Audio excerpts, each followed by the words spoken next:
Now it says record. Oh, damn. Okay, so this is part 2 of what I hope will be an ongoing, dissemination of the work that we're both uncovering in different ways. We haven't seen each other for a year, and yet there's a synchronicity to the way we're coming from different angles at the same issues, and it's absolutely tying in. It's absolutely validating and expanding, which is really exciting. And I'm going to address briefly the thing of, it's not a begging bowl thing, but the thing of it's scandalous that somebody whose work is cutting edge and so in depth that the website's down and, the equipment's in danger of swallowing up evidence of research for years. So if you can donate, small or large, any amount, if this is something that you agree makes a huge difference and needs to get out there, needs to be documented, until we get this in book form, I would really passionately implore people to donate, either through my GoFundMe, through which I'll channel some funds to Cathi, or just go to her blog. Tell me the blog name again. Cathi, C-A-T-H-K... C-A-T-H-K-I. Yeah, C-A-T-H-K-I, and what's the rest of it? Cathi.wordpress.com. Yeah, that's the only way you can at the moment access this, but I would like to get Cathy's website back up and secured, and get perhaps, more reliable equipment, a new laptop or something. So if you feel like I do as passionately that this work is invaluable, needs to continue and needs to be disseminated, your donations, small or large, would be hugely appreciated. And I'll throw it over to you, Cathi, to continue. And we both had focused, or we both had flagged the Rockefeller money as well as the Rothschild investment. And I'd like you to just address a little bit, who do you think was funding this over the past 70 years? Just, where were the funds coming from? Rockefeller is mentioned. Many of the background of the scientists, in fact, virtually all of them include some Rockefeller sponsorship, really. So they're implicated for sure.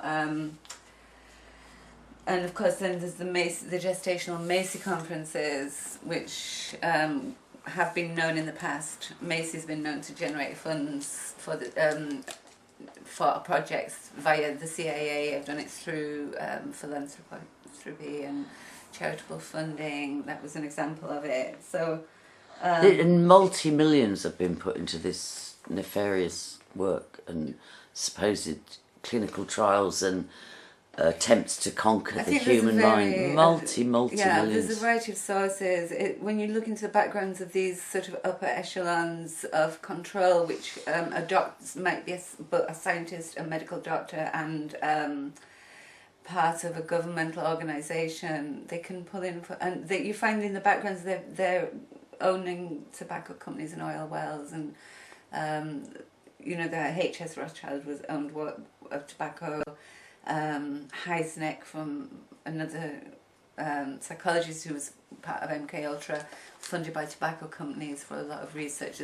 So you see, what they did was, right, you can imagine they're charting all the implications of a fetus and its interaction with the mother and its survival. So they find out, first of all, psychologically, that baby, if you deprive it, because at this time they instructed midwives, literally from this embryology research, they were instructing midwives, number one, to cut the cord too soon, which is unthinkable, of considering the depth of research they did and the implications of the lack of oxygen at that time. And they also told midwives to put babies on bottles of 4-hourly sucking. And then at the same time, they've got investments in tobacco companies. It's almost like that, tobacco companies, because they're going to bring in cigarettes, and they've got these babies who are desperately oral because they've been so told by the midwives not to give them breath, to put them outside if they're crying, because they've got to wait 4 hours before they give them this bottle. This is linked so closely. The midwives are documented to be instructed by these people around the Nuffield Institute, who brought in the National Health Service at that time, under opposition about the way they were doing many things from other other parts of the medical community, but they had the king behind them, they had the big funding behind them. I mean, this goes to a high level, and we just happen to be able to track, you know, the linking of these Sarah people. Goodley has done a lot of research into, I think she may be a midwife, or Her sister is a midwife. she's done incredible research into orchestrated trauma around the birth experience and so on, and I know that was going on in Vegberg. It's a multi-pronged attack on the human. So the chemtrails will dumb us down. They're also a potential way of us ingesting anything they would like to put in it of that nature. The chemtrails, and we know that they're dumbing us down. We're being dumbed down through education, which is the psychological aspect of it, socially through the Tavistock manipulation. But then we've got the medical aspect here and the food aspect. The medical aspect is huge. The medical aspect is and it's under researched. The medical the type side of things they were researching make no sense in terms of the health of humanity or the evolution in the true sense of humanity, and is moved towards getting better and better and so on. That's been cut off. This is why we're not. This isn't just history. This hasn't stopped. It's galloping. This is the roots of what's going on now. This is the roots. And this is where it started. In our recent history, this is where it started.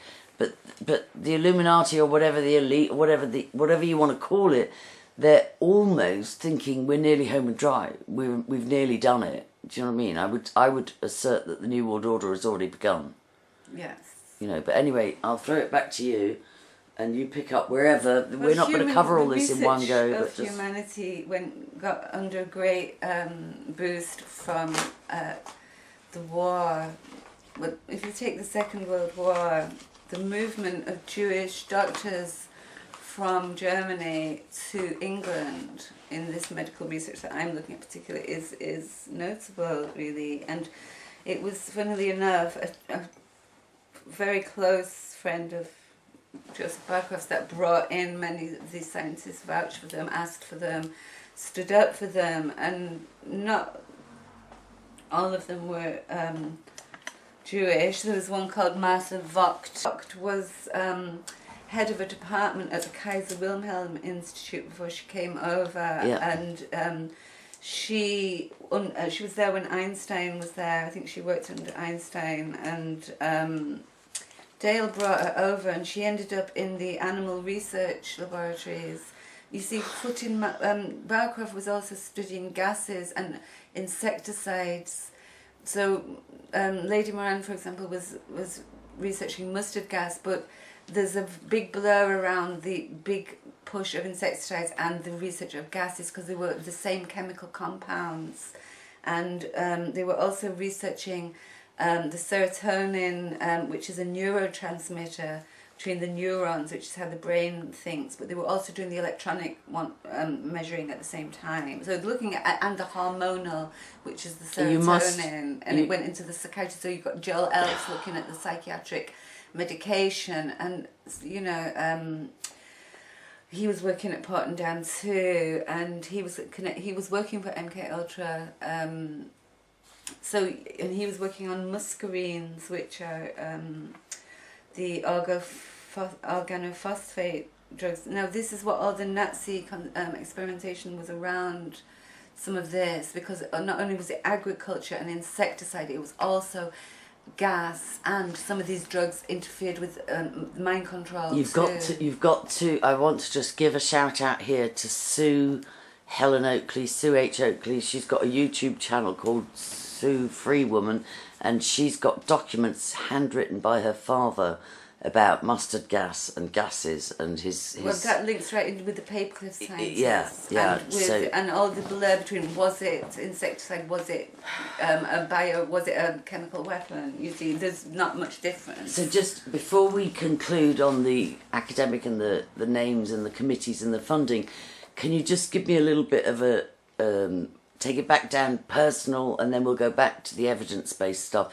Can you just give me a little outline of what started you on this quest?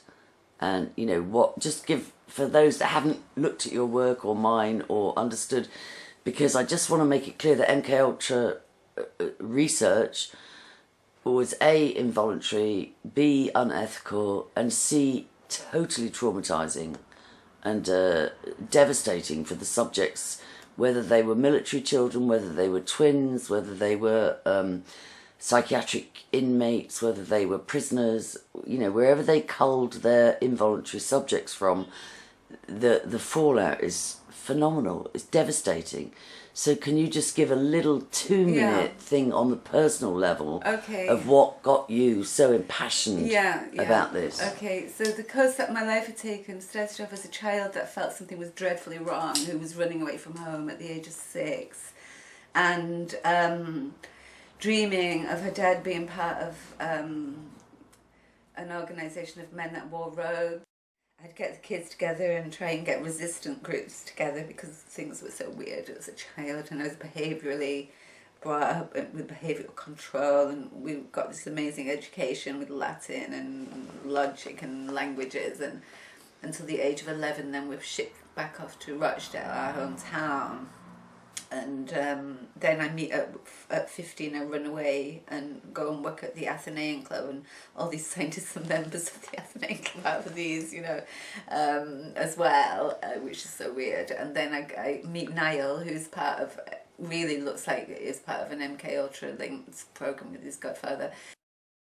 But as I said, I got quite happy, became an earth mother and had a wonderful family, and became totally independent and not under control. So I was an independent thinker in that for many years, which has kind of led to me being an independent researcher, totally independent.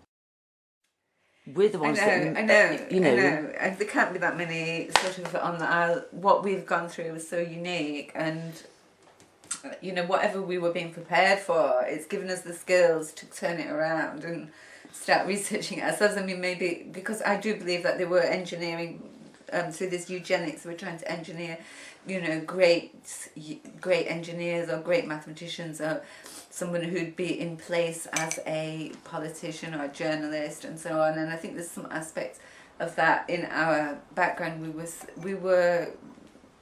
I think we were made for success, and then we were thrown into other situations, and because that's a documented study that people got to the age of 11, and if what kind of things happened that would throw their lives, and then they wouldn't make it, you know.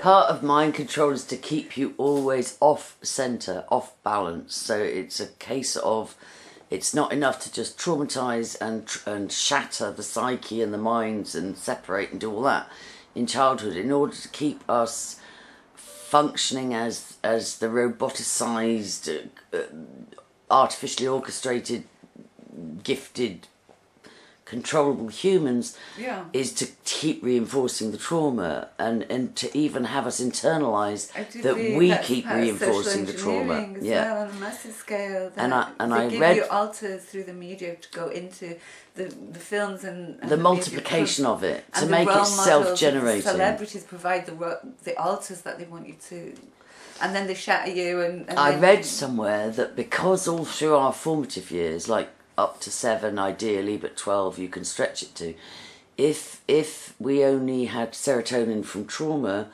that because we've been programmed that way, unless we heal in adulthood, we keep generating more trauma into our lives to get the normal release of serotonin and the other chemicals. Because that's what we use. And it's just, and until we realise no, that's not normal and that's not necessary, we can get it through healthy food. What you have to do is we can get it, anticipation of when it's going to trigger. So you just learn to. So that we're no longer a programmed, self-regenerating subject, because it's almost. They had a real eye to making it multiply. It's almost like cybernetic. It's been cybernetically worked out and engineered too. And of course the cyberneticists were there in the initial Macy conferences. In fact, Barcroft's colleague William Gray Walter and student initially was attending the Macy conferences. He was a cyberneticist. And they're hobnobbing all together in these groups, you know, and these little get-togethers. Like there's another group, the Inklings, at Oxford, which was closely linked to one or two of the guys that were doing the Tower of the Winds, and Tolkien was part of that one. I think so as well. Literature as well. I think as well it links into why they embedded it with the original subjects in generationally abusive families where they could. and because then they could train the siblings to continue, the parents to be handlers and programmers. They had an eye for multiplying it for humanity. It was not enough for them to get 100 or 1,000 or 10,000 subjects. They were always looking to, how can we make it reproduce? Yes. How can we keep it embedded? How can we train up clusters of human beings to keep each other traumatized, triggered, rejected, dissociated, off center, so that this will multiply. Yeah, which is almost a cybernetic rule and divide, which is the old Roman, Chinese, any ancient warrior military system will identify, divide and conquer. And they've just taken it into a scientific level. But people in these clubs said that they wanted science to be the new religion. And of course, you were Aldous Huxley writing Brave New World there, designing MKUltra experiments. And he also ran cults, the Children of the Sun, and he was linked to the Golden Dawn and the Sword of Bladud in Swainswick. Can you talk to me a bit more about that? Because I don't understand that. Can you? Well, Swainswick is interesting in other ways too. It's Swainswick is actually owned by Oriel College, Oxford, and Oriel College has the Sword of Bladud hanging in it now, and it used to be kept at Swainswick. What is the Sword of Bladud? It's a sword which I'm trying to find out more about, but I'm finding it referred to in Freemasonic literature and in the Golden Dawn group, which is linked to Aleister Crowley. Right. And it also links to Aldous Huxley, who was actually just involved in MKUltra and some of the more occult experiments in MKUltra. But I wanted to talk a little bit more about the Huxley family because you've also got UNESCO rolling out programs of control, of which Julian Huxley was the founder and chairman. And we've also seen Julian Huxley there with Solly Zuckerman, who helped influence the design of the population study, the NCDS, and he was RAF based.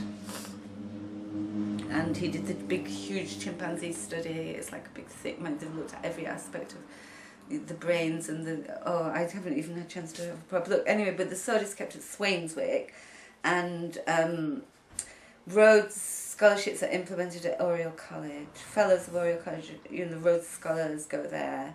And Cecil Rhodes and Rhodesia, and that's all another whole... That's another thing that links in here, because this is New World Order stuff we're talking. Rhodes, the house that I was built on, the land my house was built on when I was in Bath, was on the grounds of a mansion called the Elms, and the couple that lived there, her Alice Wallace, her father made his fortune at the same diamond mines as Rhodes and was on boards together. So, and it was also an elite place because the royalty was visiting them. Now, she died in 1938 and he built a park. He bequeathed 11 acres, so my house is definitely included. It's just right next to the park. And he also built an underground bunker there that was very close to the Burlington bunker at Corsham. I wouldn't be surprised if they were linked up. There's a train line through there and everything. So they'd be linked up because it went in through Box Tunnel.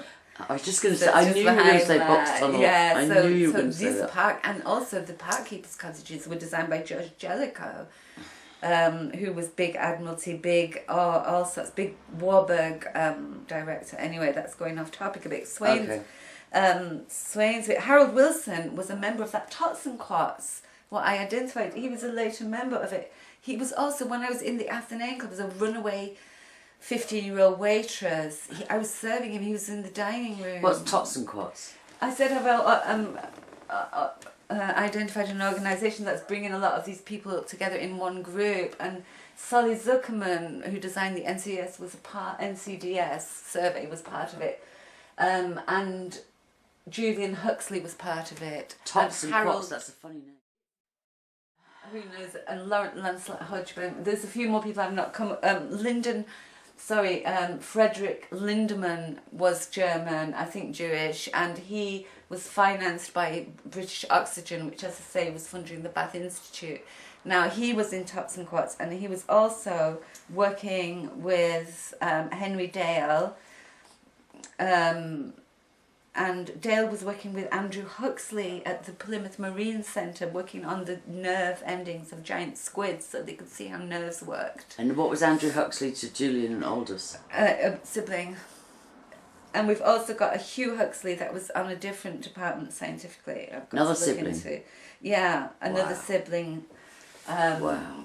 And as I say, they're linked in with the Barclays, the family, like family-wise, who financed the Tower of the Winds. You see, this is irrefutable, really. And then Vogt, and as I was saying, the Ministry of Agriculture, Barcroft moved into it, and that's another front on which they can attack on humanity.